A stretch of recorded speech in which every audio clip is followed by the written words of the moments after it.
2 words, Stephen Mackey.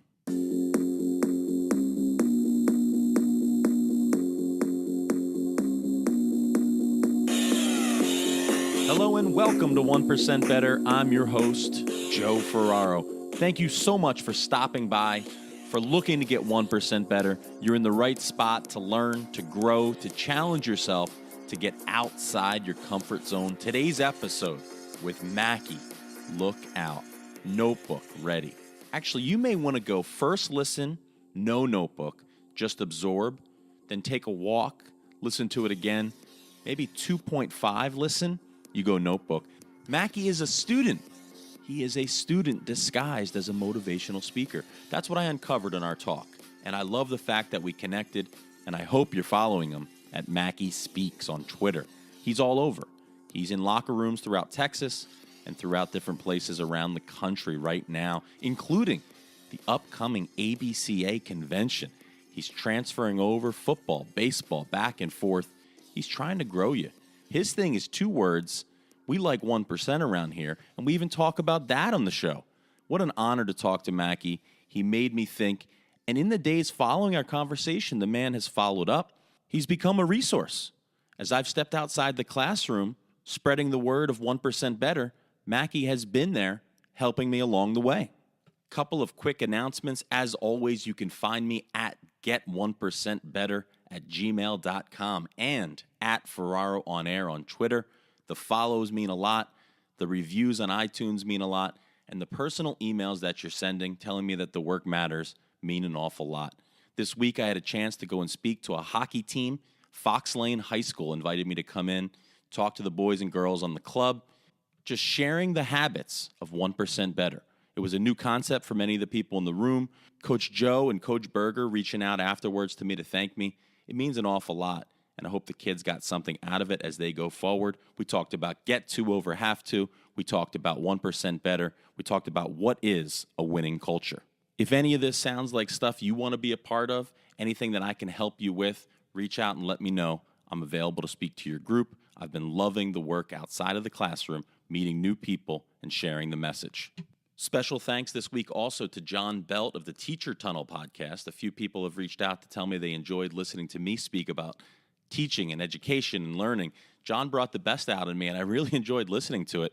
For those that haven't found it yet, it's teachertunnel.com and John Belt 1980 at Twitter. You get to hear me talk for 50 minutes on all the things in the classroom, and John has been very kind in following up and kind of giving me a lot of feedback on that, so I'd love to hear your feedback as we go forward. Finally, I closed episode 20 last week by telling you I had someone to ping. Well, ping I did, and Seth and I have booked a date. That's right, the first week of December in an undisclosed location. Yours truly will be interviewing Seth Godin.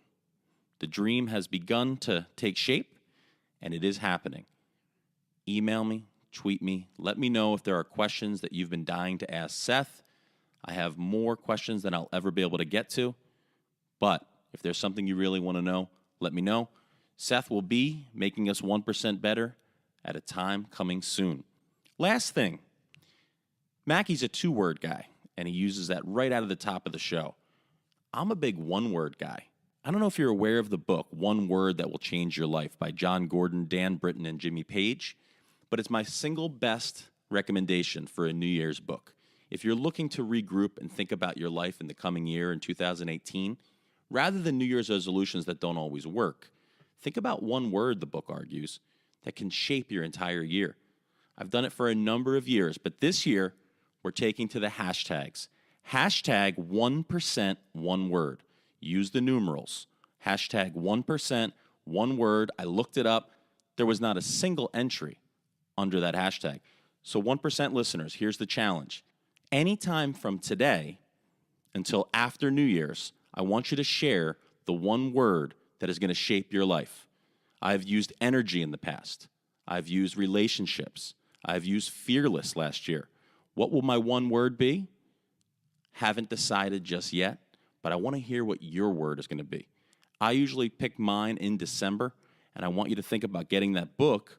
But as we get closer to New Year's Eve, I want you to think about what is your 1 word for 2018. go ahead and post it on the hashtag 1%, one word. And with that, we transition from one word to the two-word man. If you have not found Mackey's work, you're in for a treat. As I said before, he thinks he's a motivational speaker, and he is. I think he's someone who did the work, who's done the study, and now is reaching lives all over America because he's put the time in and he's walked the journey. Enjoy our conversation with Mackey.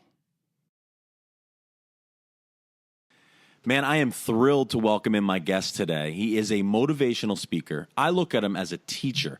Deep dive into his work, and it's just incredible, the craft behind the passion. Let me welcome in Stephen Mackey. Hey, Coach. Appreciate you having me on today.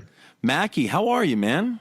Dude, I'm better than I deserve. I'm thankful to get to hang out with you today and chat a little bit. And man, just family is good. We got a 9-day-old baby in the house. And so our team got bigger and stronger when Porter James came into the world. And so now we're rocking. We got a 5-year-old who's on his redshirt kindergarten year, Harrison. And our daughter Jane is 3, and she runs the house. And, of course, Porter just came into the world. We had some newborn photos. And, man, we're just living the dream out here in Crandall, America. It sounds like it, man. It really sounds like it. God bless and Godspeed and all that. That is incredible, taking some time out to help us get 1% better with a new 9-day-old baby, and great name on Porter. Thank you. But let's channel that, though. Now, let's take that energy. Let's take that love. And I want to put you right on the spot. I love when people are interviewing someone, they say, I don't want to put you on the spot. That's exactly what I want to do. I want to shine a light on you, and I want to say, come on. You've motivated me in your material. I want you to, right out of the gate here, I want to think about what can you tell our 1% better listeners right out of the gate? I mean, and I want to hear 2 words coming out of you. I want to hear something you've been boiling up as we prepared for our talk, and I have no idea what you're about to say, but I trust you. Give us a little wisdom. That makes 2 of us. Give us a little bit of wisdom, man. You got it, man. Well, hey, I got 2 words for you. Here they are. Own it. You got to own it. Listen, we're all going to make mistakes in the game of life. It's the way the game is played. I can guarantee you that that the sun is going to go down. The sun's going to come up today. I can guarantee the Cowboys are going to choke in the first round of the playoffs, no matter who their quarterback is. And I can guarantee you in sports and life and work and family, you are going to make mistakes. And when that time comes, I want to challenge you to own it, because when you own your mistakes can't own you, right? So often we see people, they'll make mistakes and they'll try to defer ownership. They'll try to delegate outsource ownership of that mistake. And when they do that, they make the biggest mistake, because whoever owns the mistake is the one that's responsible for changing it. And so if you make somebody else the owner of your mistake, then guess what? You can't change it. But the moment you own your mistake, then you can change it. And when you can change it, you can grow. How many high school athletes, Coach? I mean, you got it. You're in the high school. You're in the halls. How many 16, 17, 18-year-old young men do you know who all of a sudden something goes down and they try to just outsource it and they freeze, and they're so afraid of making a mistake that they can't grow, they can't perform, they can't do what they want. But the moment that we give them the freedom to make a mistake, if they own it, then all of a sudden, when they own that mistake, they can grow from it, and their mistakes can become a classroom. And that classroom can help them move forward and get 1% better. But you got to own it. Oh, man, that's what we're doing here. I love that's it. That's right out of the box hot. I love that. Like, yeah, that's outstanding. And I learned so much in that opening statement. Now, first of all, I want to look at myself and own it. This is episode 20, and I look back at my work, and I'm proud of it. But I recently forced myself to listen to 5 minutes of every interview that I've done so far. Man. And I'm thankful to say there's been some improvement. So episode 20 better look better than episode 1 on a podcast called 1% Better. Otherwise, you need to change the title of your podcast. If you're not getting better each episode, we got a problem. Exactly. Now, what I heard in your message right there was a very heartfelt message, a little bit of sense of humor mixed in, and things that come from your own background. Am I on target with picking up that blend? Yeah, absolutely. You know, one of the things that I realized early on, not just in what I'm doing now, but just kind of in the arc of my career, is that when I first began, I tried to be other people. And when I tried to be someone else and I tried to do it their way, there were glimpses that worked really well. There were moments that clicked, but more often than not, it didn't. And I would find myself being fake, or at least feeling fake. I don't know that it came across as disingenuous, but it didn't come out as smooth and as natural as it could have. Think about if you ever have given a speech and you're not super confident in the material or in what you're doing, and you're really stuck to your notes, and the personality and the humanness is missing, and then you flip that with a speech that you're just given from the heart, and there's that connectivity. And so what I kind of learned early on was that as I see my mentors on across the board, spiritual mentors, professional mentors, I can see things in them that are natural to me and that I want to mimic, but not all of them, but just pieces of it. And so what I've done over the years, have been working on the craft as a professional communicator or as a communicator since I was in 8th grade. It was in the 8th grade I gave my first public speech, and I knew from that moment that public speaking was going to be a part of what I did for the rest of my life. And along the years, I would take different pieces from folks, some bits from Dr. Rick Rigsby. You may have seen one of his video graduation speech recently went viral, talking about wisdom that he learned from a 3rd grade dropout. Pieces from Eric Thomas, all these different folks along the way. And I would take the pieces of those that were most natural to me, and I would keep them, and the pieces that weren't, I would throw back, and I would put it all in a giant blender, right? And then I would blend it up, and that made the proprietary blend that is my style, that is me, that is what I do. And over the years, as I would mimic and then keep and throw back and blend and throw another mixture in and do that over the years, that's kind of come to where finally after 17 years, I feel like I've just now found my voice. And now I can start really fine-tuning my voice. It took me 17 years to find it, and now that I've found it, I can now start to fine-tune it. Mackey, we're walking the same path, man. It's exactly where I find myself now. You're a little farther down the road in the speaking, in the podcasting, and I respect that, and I look to you as a mentor.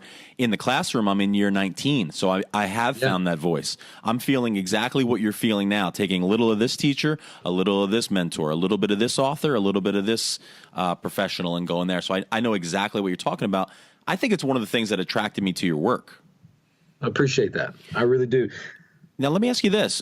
I was going to ask you about your mentors, virtual and otherwise, later in the show, but we're here now, so let's talk about this. You strike me as a student. I've seen you reading. I've seen you talking about it. You mentioned some of the guys I like. If we can get the listeners right now to understand a little bit of the reading list you have, a little bit of the people you follow, and then we can kind of figure out who you are. Who are some of the people that have influenced you?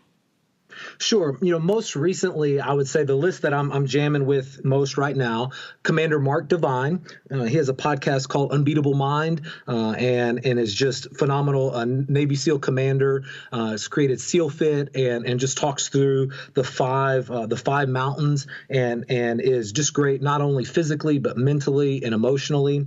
Really have been jamming on Tony Robbins. And for a long time, I was skeptical of Tony Robbins. And then I watched the Netflix documentary, I'm Not Your Guru. Yeah. And I got over my preconceived notions of him. And then I began to realize that he is next level phenomenal, not only as a communicator, but as a business person. I think he has something like 12 businesses that he actively runs that are collective like $6 billion in revenue. Like, it's just phenomenal. So Commander Mark Devine, Tony Robbins, Eric Thomas, ET is someone that I look to. You had him on the podcast recently, Brian Kite. I think he and his father have just do incredible work and am inspired by them. Brian Kane is another guy that I look to as someone that is just really, really great at what they do. Dr. Rick Rigsby is phenomenal, is a phenomenal communicator.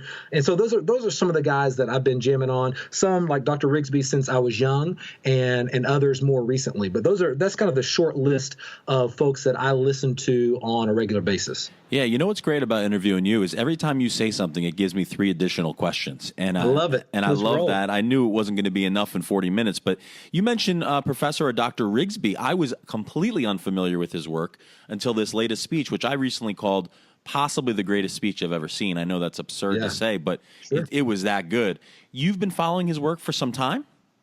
Yeah, so he was a professor at Texas A&M, which is in College Station, Texas, and I grew up in Bryan, which is the sister city to College Station. And so my high school coach, who's a Hall of Fame Texas football coach, guy named Marty Criswell, and is just a phenomenal man, did a great job of bringing in and exposing us to some really incredible people, guys like Flip Flippin and Zig Ziglar and Dr. Rick Rigsby. And so from an early age, I was exposed to, I mean, those three guys are all three incredible communicators, incredible thought leaders, incredible teachers. And so I was exposed to them from a very early age. And so he now lives in Dallas, which is near where I live. I live 25 minutes south of Dallas.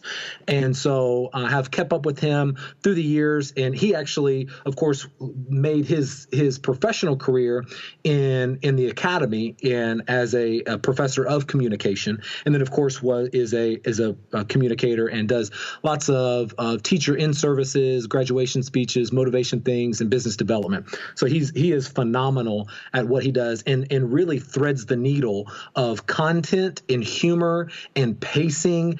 And you think you know where he's going, and then all of a sudden he goes somewhere else. And 1 minute you're laughing, and the next minute you're crying, and the next minute you're taking notes, and the next minute your mind is blown because you don't realize how you just got where you were, and you went through all the valleys and the mountains in just a matter of minutes. And he chooses his words so precisely. There's never a wasted word. There's never a wasted thought. And it is truly a work of art to see him do what he does. It is absolutely phenomenal. World class. And you know what you just pulled the curtain back on is this misconception that you're fascinated with, and I know that I am. It's the myth of the overnight success. So, So America's seeing that video. Oh, this guy just went viral. He just popped out one speech. Not so fast. You just let us in on the secret, and that's not at all. What a powerful lesson. And one of your podcasts does deal with that very concept, if that the myth of the overnight success. That's something you've been thinking about for some time. It has, and this year has really crystallized that for me, because on January 12th, a friend of mine asked me a question. He said, Mackey, you do this stuff with football teams, and the videos that you put out and the things that you do is most well received when you're in a high school locker room. What if you could make a living doing that? And I said, man, James, there is no way that would be possible. And he said, don't start with no, start with yes. And if you start with yes, how would you do it? And out of that conversation came what would come to be known as the 2 words character development curriculum. And so in the 10 and a half months since January 12th, we've gone from idea to impacting over 30,000 coaches, athletes, and parents every single week in 30 districts across the state of Texas, 11 states across the U.S., and from British Columbia to Toronto in Canada. And it from the outside looking in, it could seem like an overnight success. And sometimes it honestly feels like this has just come out of nowhere. But as James and I have dived in and we've talked more and more about this, we said, look, man, you've been honing your craft as a communicator for 17 years. You spent 7 years as a volunteer doing exactly what I'm doing now professionally, doing as a volunteer because it was my passion. And so he's like, you've got all of these years put together. James has all of these years as an entrepreneur and a business person, all of our education, all of the life experiences, all of those things. Had I tried to do this at any moment before in my life, I wouldn't have had all of the experience, all of the skill sets and talents needed to make this work the way that it is. And so from the outside looking in, it looks like we're just coming out of nowhere and boom, it's happening. But the reality is this has been an overnight success, 17 years in the making. I'm talking with Mackey. He's at Mackey Speaks on Twitter. Awesome follow. Mackey, convince me, though. What was a dark moment, man? Take me back to a place where you had some doubt, where you had some adversity to overcome. Within the business in the last year, or just in life? Well, let's go with life. Let's go big picture. I mean, I hear this story and I say, oh, you're crushing it. But was it always that way? No. I'll say this. I was born to a teenage mother. My mom was 16 years old when she had me, had blonde hair and blue eyes, and my father was an older black man. And we lived in a small Texas town where racism was far from gone. And person after person, statistician and researcher, systems, racist all alike, would look at me and they would say that I was destined to fail. Statistically, I was more likely to be born premature and at a low birth weight, to fall behind on measure of childhood development, development and standardized testing, less likely to graduate from high school or go to college, more likely to be arrested by my 18th birthday, to father a child out of wedlock, and to live a life of poverty. All of those things they said should be true of me. But along the way, my grandparents stepped up and my grandfather stepped up and did what he didn't have to do. And he chose to make me his own. Along the way, I had teachers and coaches who saw in me what I didn't see in myself, who gave me a foundation not only of faith, but a foundation of character and of work ethic. And they invested in me when they had zero reason to. First day of football in 7th grade, I was the biggest kid in school, and I thought that football was going to be my golden ticket to popularity, to Lisa Goriski and Diana Davis knowing who I was. Like, I thought that was going to be it for me. And on the very first day of practice, after a great day, because back in the day, nobody cared about, teaching people how to tackle. We just hit and went hard. Day one, I'm crushing it. And then the coach said 4 words that would ruin my life. He said, "Get on the line." It was time to run sprints. And I was the biggest kid in school, but I was what department stores called husky, right? My favorite food was Twinkies. You with me? Oh, and so that day I had a choice to make. And I told Coach, I don't really think I want to run sprints. And he said, "You can run sprints or you can give me your helmet and quit." And that day I gave him my helmet and I quit. Wow. And so all of 7th grade, it was the worst year of my life. My friends, I had no friends. I had nothing. But it was in that time that I had mentors and coaches who would call me out and would call me out on my excuses and saw in me what I didn't see in myself. And they gave me a second chance. And that second chance was exactly what I needed. And from then on, I began to learn through the game of football the very things that I needed to be successful in life: discipline and work ethic and integrity and leadership and character and all of the things that would one day be the foundation for me being able to do what I did. And I learned how to make choices. And over that time, as a result of those choices of coming into a worldview, a faith worldview that would shape how I lived and saw the world, then all of a sudden I would look back on my life and see that not a single thing that those statistics ever said should come true ever did. Graduated from high school with honors, was the first in my family to graduate from college, got to play football on Saturday afternoons on ESPN, went on to get a master's degree, have never seen the backseat of a police car, but I get to travel literally across the country, helping high school athletes connect the dots between sports and life the same way coaches did for me, and equipping coaches to do the same for their athletes. Said I'd father a child out of wedlock. The only woman I've ever slept with is my wife, and like I told you, we had 3 beautiful children, the pride and joy in my life. And my family will never know emotional or spiritual or financial poverty. And I'll do 275 speeches this year, most of them in high school locker rooms. And there will never be a day or a night that my wife will question whether or not I'm going to be faithful to her and whether or not I'm going to come home. And so all of that was made possible for me. Don't make any mistake. I had choices to make, and I made them, and I had hard work to do, and I did it. But it was possible because I had coaches and mentors and faith leaders and family members who saw in me what I didn't see in myself, and who gave me a chance when I didn't deserve it and equipped me to do so.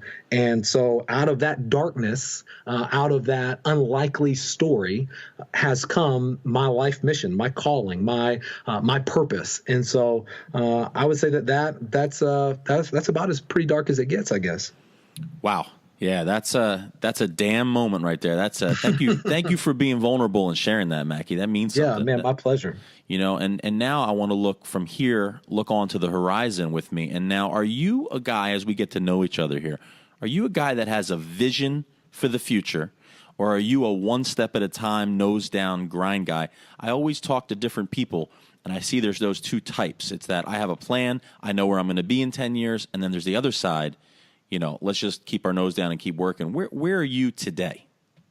I will quote one of my mentors I didn't mention earlier, a guy named Gary Vaynerchuk, Gary V. And he says all the time that you've got to be fast in the micro and slow in the macro. And what he means by that is you gotta grind, you gotta be willing to pivot and to do whatever you gotta do to see where the attention is and to make the moves that you need in the micro, but understanding that there's a much bigger picture at play. And so the way I would answer that is to say that I have a grand vision for where I'm going personally, for my family, and for our business. And so I am patient to work that vision, but in the moment, I am exceptionally fast and am exceptionally quick to make something happen. I'll give you an example. We on March 5th, had an idea.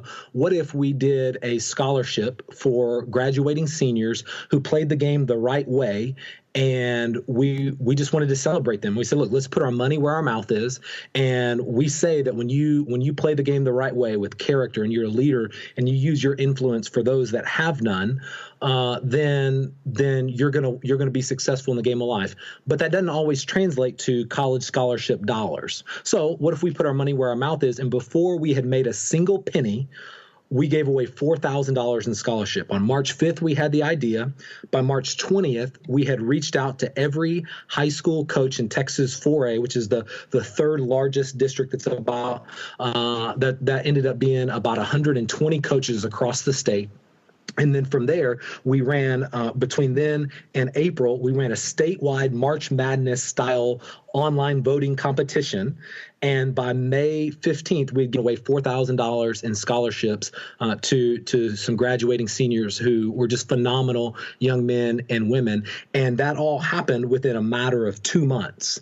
And we knew that in that moment, we had to be fast and we had to act because the end of school was coming. And there was a lot. I mean, we had to completely build the entire infrastructure in a matter of 2 months. But we recognized that that quick play will set us up for success in 5 and 10 and 15 years. So I would say there's a little bit of both. I work hard and I work long hours, but we are patient in working towards the grand vision of where we're going. When do you sleep? To quote Eric Thomas, sleep is for suckers. You know, it's interesting. It's always an interesting debate, right? Because someone that's health conscious and exercise conscious like you hear J.J. Watt talking about the importance of sleep. He's getting 10 hours. You hear Eric Thomas talk about 3. So you're on Team Thomas when it comes to sleep? You know, I am, and it's one of those things that, Jocko Willink talks about this in his new book, Discipline Equals Freedom. He said, there's something about waking up early in the morning that you get just a psychological edge over your enemy, right? And of course, he's living on a whole different world. Like, we're not talking enemies and opponents in my world, but there's just this sense that I am up and I get more done before 8 o'clock, before most people get done all day. And there's something about that for me that my body does well on a certain amount of sleep. My body does well when my diet is in check, when I'm on rhythm, and I am more in tune, focused, driven, the whole nine. And then it also helps that I literally office out of my closet, and I've got 3 kids. And so the only time in my life where there's 0 interruptions is from like 3:30 in the morning until 7. And so I get a lot done somewhat out of necessity for that. So I'm on team sleep, but I don't think that it's one of those hard and fast rules. Everybody's got to listen to their own body, and they gotta see where their body is at. Nice. One of the places that it's at, and your mind as well, is in a podcast. And the first 23 words of your podcast intro read like this: you're listening to The Plus One, a podcast dedicated to finding success in the game of life 1% at a time. You know a little something about 1% better, don't you? That's it, man. The aggregation of marginal gains, baby. Come on with it. Tell me a little bit about that. You probably know it as well or better than I do. It's a cause that we're both aligned on, and let's talk a little bit about it. Let's dig into the trenches. What's the key to it? What's understanding? What's made an impact for you that you embraced it? I heard the story. David Brailes, I think, the Olympic coach over there in Great Britain, and as I heard that, along that same time, Gary Vee talks all the time about documenting your journey, and he says, look, you don't have to be an expert if you document, and all of a sudden, that's so much freedom to go. I can be authentically me, and because what I'm doing is saying, this is who I am, this is and I'm not pretending to be an expert. I'm not pretending to be someone who has more credentials than he does. I'm just saying, this is me. This is my journey. This is what I'm passionate and committed to doing. And so I'm going to document it. And so for me, every day I wake up and say, what can I do today to be a little bit better than I was yesterday? And I document that journey. And along the way that I think is if I can process audibly in a way that is beneficial for other people and might help someone else do the same thing, then why not do that? And so that's kind of how I've chosen. I'm not a great writer, but I love to speak and I love the sound of my own voice. And so Unlike you, I didn't have to. I don't have to discipline myself to listen to my own podcast. My podcast is my favorite. And when someone says, "Well, isn't that a little cocky?" I like to say, "Well, I'm just trying to improve. You got to watch game film." I love that. I love that. And I'm nodding my head here in the studio because people listening, whenever this talk finds them, I don't know if they're aware of how studious you are. I'm going to say it again because you're quoting things that are fresh off the presses. I'm not going to let that slide. These Gary V resources, these people, you're current, man. You are going to school. I don't know. I don't know where you're finding the time, but we've talked about it a bit. I'm impressed, and I just want to underline that for listeners. You're not quoting things that have been lying around. This is stuff that's current. You're on top of it, so I just want to recognize that. Well, I appreciate it. One of the rhythms that I try to put into place, and I learned this from Brian Cain. I had done this, but this language I learned from Brian Cain is just the idea of windshield university or drive time U. Oh, yeah. And so I have banished music from my car. I spend so much time in my car, it's ridiculous, Coach. Like I got my car July 1st, and since then I have put over 20,000 miles on the car, crisscrossing the state of Texas, going from locker room to locker room, hanging out with coaches and students. And so I am in the car all the time. And so what I've done is I've just said, you know what? I'm not going to listen to music, and I am going to listen to audiobooks and to podcasts. And I am going to inundate myself with the very best people, the very best minds, and knowing that there are a lot of people out there a lot smarter than me. And I want to take those things and then I want to ask the question with the very best thoughts out there, the very best ideas, the practices, the theories, all of it. How can I take that and communicate that to a high school student who may not have the perspective or the wherewithal or even recognize that that purple button on their iPhone that they've hidden to the very last page, like somewhere under, the settings button, is the greatest resource that they could ever have, and it's sitting hidden on their phone. And if they're not going to recognize that, then I'm going to recognize it for them, and then I'm going to translate it into language that they can understand and communicate it in a way that the 17-year-old athlete says, "Oh yeah, I totally get that." And that's what we do. So I make it a discipline to, at a minimum, an hour a day to go through either podcast or audiobook or reading. And on podcast, I'm a 2X or bust. I don't know about you, but it's 2X or bust. 2X or bust. 2X or bust. Like there's too much good information out there to be fooling around with 1X. And so I go 1.5 occasionally, but I love the audio quality, and I don't know. That 2X is out of my comfort zone, but you know where the greatness lies, right? That's it. So we do that, and that is that, and then I've just got a great team, an inner circle of people, guys like James, who I've mentioned several times, and Colton, who is on our staff, is just an incredible partner, and we just have this great inner circle, and we challenge each other. One of the core principles, we call them the 2W Big 10, and they're the kind of the 10 guiding expectations for our company. And one of those expectations is that every day you get 1% better than you were yesterday. You do something today to improve on where you were yesterday. Hold yourself to a higher standard today than you did yesterday. And if we are successful at that, then there's no way that we don't get better. There's no way that we don't make a bigger impact in the world. And for us, that's what it's all about. Yeah, it's getting scary how aligned we are, Mackey. I love it, man. It was best decision I made all week is to invite you on, and thanks for saying yes. Oh, man. I wrote down 5 or 6 things I'd love to throw at you. Not a speed round, but I want to throw a word at you. These are single words that I know you know something about, and I'm just going to phrase it this way. What do you got on, and then I'm going to throw a topic at you. So if I say to you, what do you got on fear? On fear? I would say I've been talking a lot with a couple baseball players I work with one-on-one, and they are so afraid of breaking through. They're so afraid of the mistakes. They're so afraid that it paralyzes them. And so when you say fear, I just think about courage and the ability to move forward anyways. I'm afraid. What if I don't make it? Well, you might not, man, but go anyways. And that's where there's going to be the win.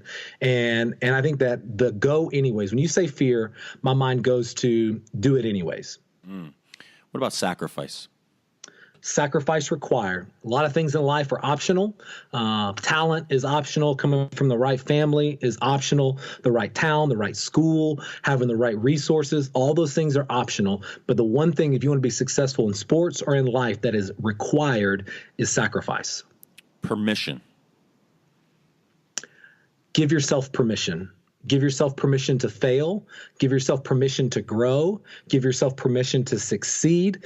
Give yourself the permission that you need with where you are in your journey to do what you need to do to go to the next step. What about comparison? Is the thief of joy. Oh, one of my favorite quotes, man. Isn't that insane? That's such a great. Teddy Roosevelt says that. And last one for me is character. Can we jump back to comparison, Coach? Oh, let's do it, please. So I've been thinking on this a lot, and it's going to take me a little circle to get there, but I'm going to get back to it. Humility. So many people think, and we've heard the quote, humility is not thinking less of yourself, it's thinking of yourself less. It's not putting yourself down, but lifting other people up.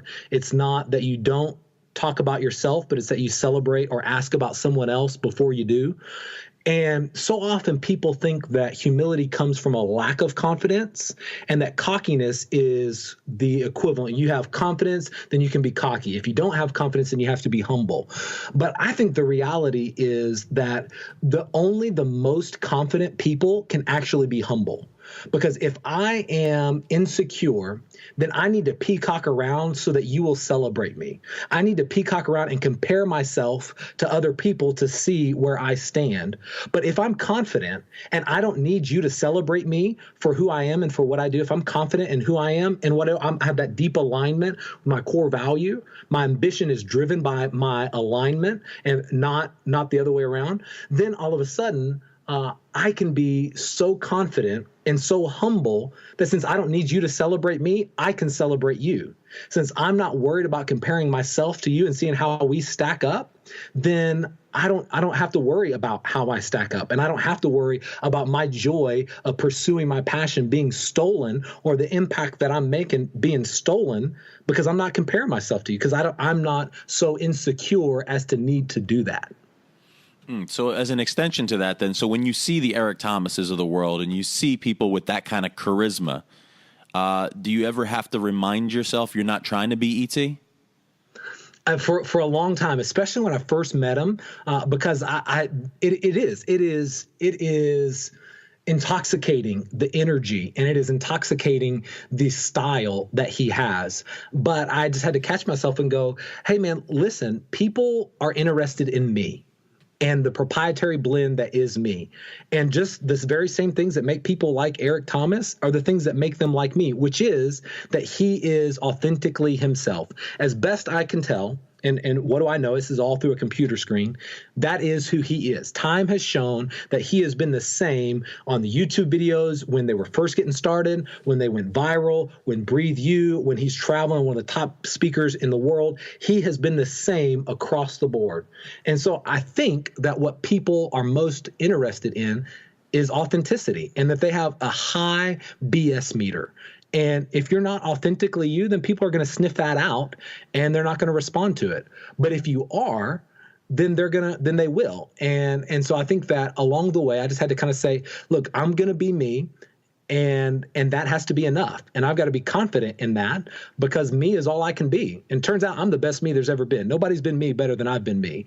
And nobody's been you better than you've been you. And so we gotta let that be and rock with it. So important to let listeners hear that because we look at our idols, we look at people we look up to, and then we have to remind ourselves that the goal is not to try to be like Mackey. The goal is not to be like Joe Ferraro. It's to be the best version of yourself, to be more of yourself. That's it. And it might be that there might be pieces of Joe that you see that are natural to you. And so you're going to mimic those. And like I said earlier, you take those pieces that are most natural, put them in your blender and send everything else back. And so when I'm talking with young communicators, what I'll tell them is to find somebody that you really appreciate as a communicator and then copy them and copy them until you can figure out what is it that they do that you like that is natural to you and what is it that is forced. Keep what's natural and then let go of what's forced. And what's going to happen is you're going to start to see that you're a speaker from the school of Mackey, or you're a speaker in the thought life of E.T. And it's the same way in coaching, right? We have coaching trees, right? And so we come or have philosophies, and over time we put our little blend on it, our spin on it, our little touch, our proprietary blend. But you can trace the line back. And I have no problem if somebody says, man, you remind me of Eric Thomas. Man, that's an incredible compliment, because he's literally one of the best communicators in the world. Say, oh, man, you remind me of so-and-so. Or, man, when I think of you in the same breath as this person and this person and this person. Are you kidding me? I'm a nobody living in Crandall, America, and you're going to put me on the same platform in the same sentence as this? I'm humbled. But I'm still me, and I'm not them, but we're in the same world. And I think that's A-okay. And in some ways, it can be a very useful teaching tool so that you don't have to reinvent the wheel. You just have to realize what wheels you need to put on your car, because you don't need mud tires on a Ford Fusion. And you don't need racing slicks on an F-350, and so you got to kind of figure out what wheels fit for you, but don't reinvent it. Just figure out what fits for you and then run with that. Yeah, it's at times like this I like to remind listeners, guys, this is a free podcast. The kind of value that Mackey just delivered. Now, if you're on double speed for this podcast, you just blew out your battery in your iPhone. It's gone. But that's it. Hit the 30-second rewind and just listen to that again. I teach public speaking in a high school, so I happen to know that what you just gave could be the bedrock of an entire curriculum of public speaking. So if people are thinking about doing some public speaking, that's just incredible, incredible stuff, man. I love it. The last one on my chart for the speed round, so to speak, was character. I cut you off earlier. What do you got on character? It is the foundation. It is the foundation of everything. And with what we do at Two Words, we look at it as character is it's the personhood that we are working to coach. Because what good does it do, if I use a baseball analogy, you could be a 5-tool athlete, and we could even add the 6th tool of the mental game, right? The Brian Canes, the Ken Ravizza type stuff. We add those 6 tools in, and you could be great at all 6 of those, but if you don't have a foundation from which you can build on, those 6 tools are eventually going to run dry, because at some point you're going to find that everybody is talented. And for you, that might be at high school or D3 or D1 or the minors or the bigs. But at some point, your talent is going to balance out, and the differentiator is going to be the foundation. The differentiator is going to be how can your tools stand up against the winds that blow and the waves that crash in? Because how many guys do we see on ESPN 30 for 30, on the breaking news, on the Twitter feed, guys who are once in a generation talent be crushed because their character is crap? It happens all the time. ESPN has made an entire award-winning series, 30 for 30, built around that very premise, story after story of the time that their character foundation failed them. And so you say character, and I say foundation. You say character, I say ceiling. I've seen floating around quite a bit over the last several months a quote from Bill Belichick. He says that your character is your ceiling, not your talent. And I couldn't agree more. Like, it is your foundation and it is your ceiling. Whatever your character is, that's what you're going to build on. And you will go as far in life as your character will take you, not your talent. Two Words TV and Plus One Podcast. Big fan of both. As we enter the home stretch, I wonder if you could tell the story about your day bench pressing. It's been a bit since I've been on the bench, but the story you told on your podcast, it just says so much, and I don't even want to spoil it. I just want you to tell folks at home, in their car, in the gym, talk about that bench press moment you have, and kind of it's just such a great microcosm. Yeah, it's one of those things that when we put winning as the end-all be-all, I say all the time, it's not about a lack of ambition, but it's about a deeper alignment with what really matters. And if our ambition to win is the end goal, then what's going to happen is that we're going to find that our goals are a greedy mistress, and she always wants more, and she's never satisfied. So I had worked my entire life up until this point. I was probably 25, 26 years old, started lifting around 8th grade, whatever that is, 12, 13 years old. So it was about a 12-year goal in the making, and had always wanted to be bigger, stronger, faster. And no matter how big I got, it was never big enough. No matter how strong it was never strong. But I thought in my mind, if I could bench press 500 pounds, then I would be in such an elite club that there would be nothing anyone could say to me. And so I remember that day, it was a Monday, and I told myself that today I am doing nothing else but benching 500 pounds, because that's what you do on Monday. It's chest day. And so I'm going to bench 500 pounds, period. And they were like, aren't you going to go to work today? And I said, no, I'm going to bench press 500. What about, no, you're not listening to me. All I am doing today is bench pressing 500 pounds. And so all day long, it was just one giant pregame to that moment.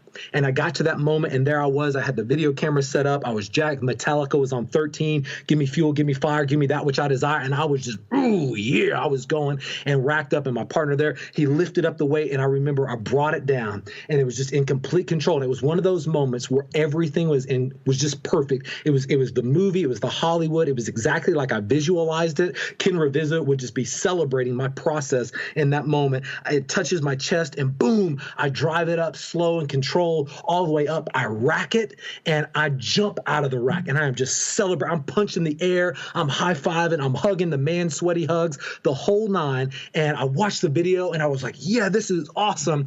And about 37 seconds after I racked the weight, this thought entered my mind. If I was really strong, I could do 530.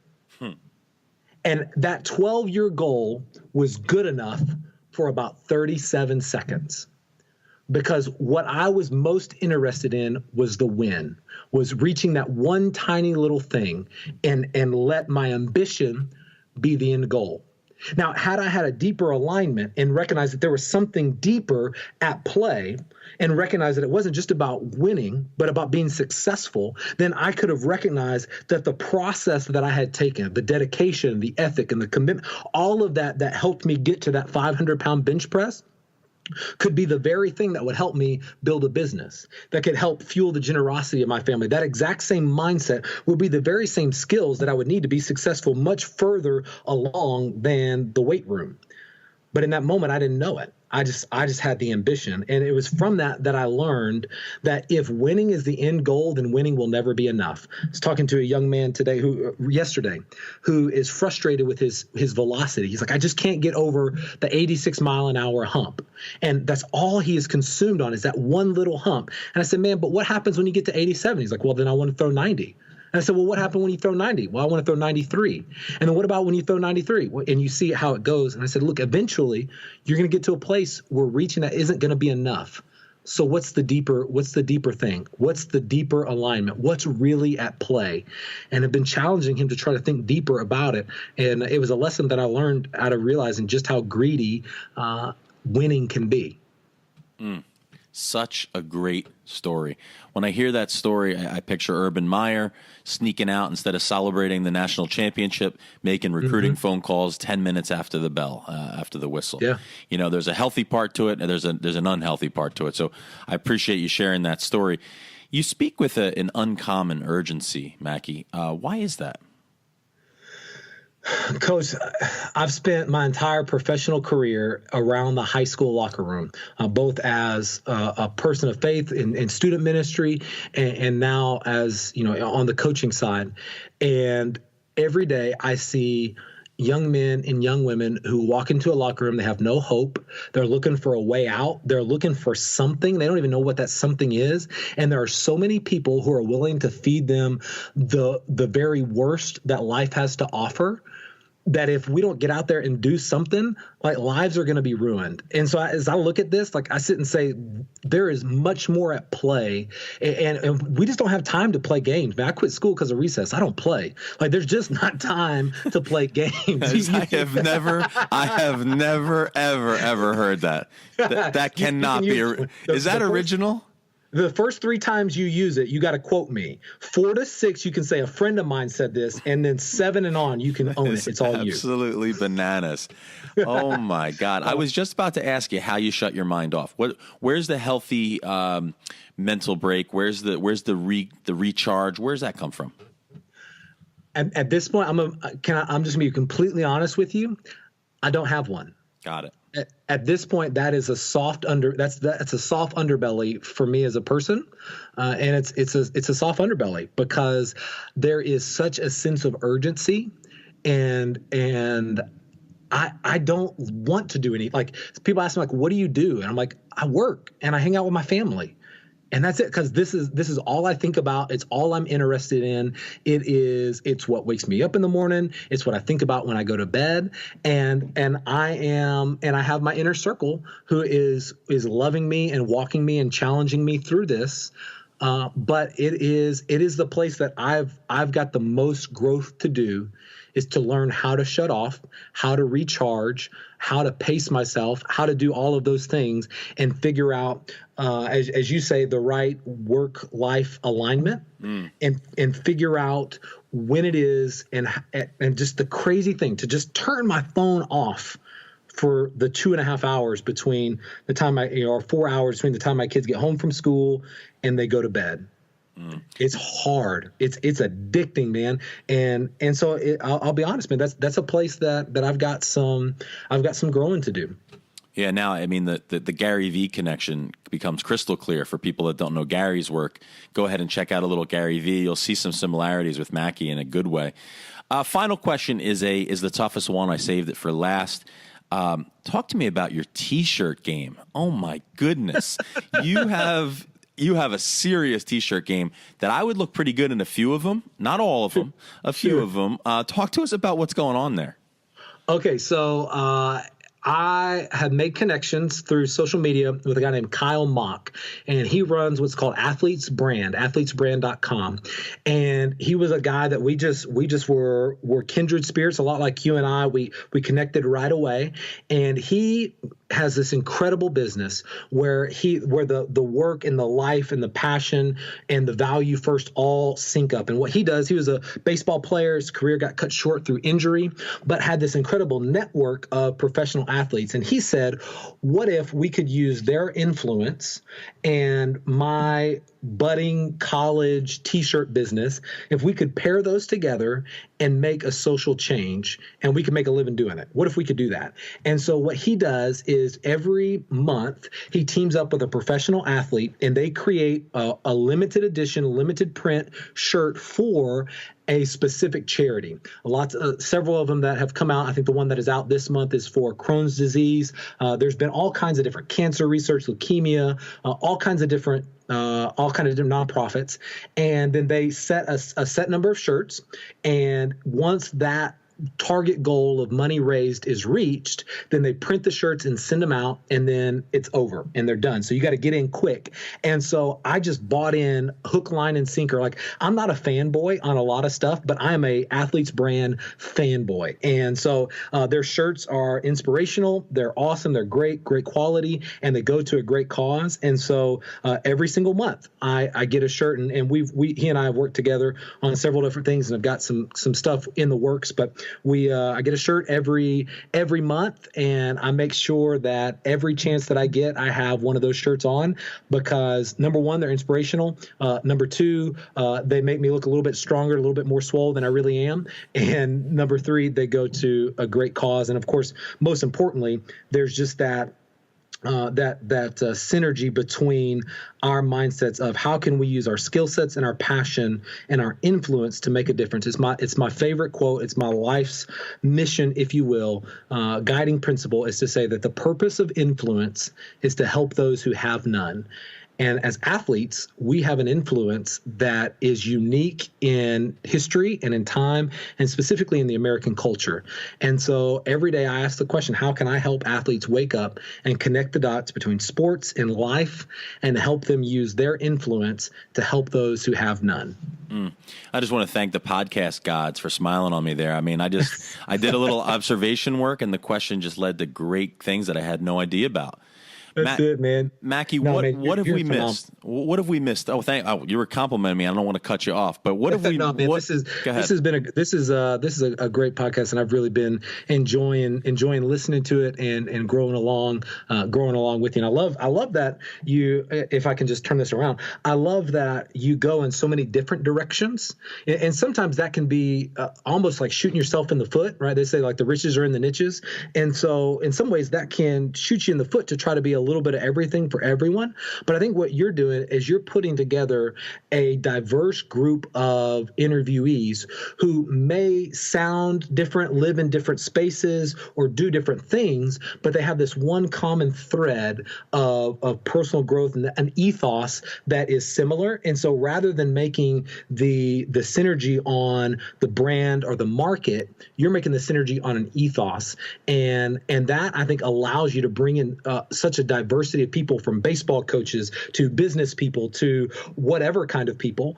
And everyone can walk away with something every episode and go, because we're on the same ethos, then I can get 1% better by listening to this, even if it's somebody that is in a market that I would have never stepped into. As a stay-at-home mom, listening to Brian Kite, who does next level leadership on the elite level in businesses and collegiate athletics.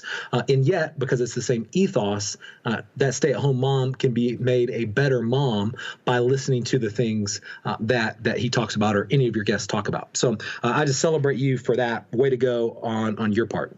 You're good. You can mail the check later. It's all good. No doubt about it. Mackey, is there anything you want to highlight that I have not asked you about? Anything you want to bring to the forefront before we say goodbye? I would, if I could just make a selfish, shameless plug, would love for any of your listeners who are just even remotely interested in what we've talked about to check out 2words.tv. That's the number 2words.tv. And you can see the comprehensive, and you can see the picture of what we're working to do with high school athletics and junior high athletes with our character development curriculum. It is literally my life's work, and one of the things that I'm most proud of in my professional career, in that we've put together a 36-week video-based curriculum where every week there's a 7-minute video that's gender and sport neutral, is good for 7th grade to 12th athletes alike. We even have a school in South Carolina that shows it in their homeroom to every student in their junior high and high school, not just their athletes. And each week, in addition to the video with a message that is defined and described by 2 words with the character trait of the week, you get a downloadable workbook. And over the course of the year, this is going to be over 280 8.5 by 11 pages of content.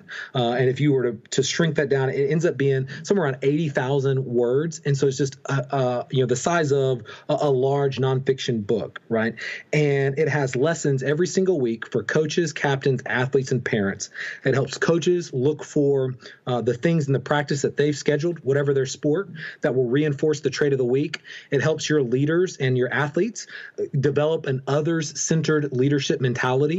It helps your athletes connect character to their goals. And then mom and dad get a page, aunt, uncle, grandma, grandpa, get a 1-page that dives into what we're talking about, gives them 5 questions to talk about around the dinner room table or in the car from A to B to help connect from the locker room to the living room. And mom and dad get to watch the video that the athletes and coaches see at school, so that we have this synergy and this connection from coaches to athlete to parent. And every single week we have a new video, and it's all online. And every year we do what we call responsive filming. And so we release 6 weeks at a time, so that if something happens in the world that we need to respond to, that coaches are saying, can you help us respond to this? We can create new content on the fly and send it out to all of our coaches and be able to really meet their needs as we go along. And then alongside that, we get to travel, and I get to go and hang out in their locker room and encourage them along the way. And so if you're in that world or know someone who is in that world and think that might be a valuable resource to them, then we would love to connect with them, because we are on what we call the march to 1 million. We want to see 1 million coaches, athletes, and parents every single week be impacted by the curriculum. And that's going to be the mark that we celebrate. Like milestone number 1, celebration number 1 is when we hit 1 million athletes, coaches, and parents across the U.S. Impacted by the curriculum, and helping them them connect the dots between sports and life. And that's what wakes us up every morning, and that's what we're committed to. So I'd be honored if anyone would check that out. twowords.tv. It is strong stuff. I'm an unapologetic fan, Mackey. I want to just say thank you for taking the time. You've made us 1% better and then some. I've thoroughly enjoyed it, man. It was incredible connecting. He's Stephen Mackey. We like to call him Mackey. Go ahead and check out MackeySpeaks.com or twowords.tv. Thank you so much to Mackey.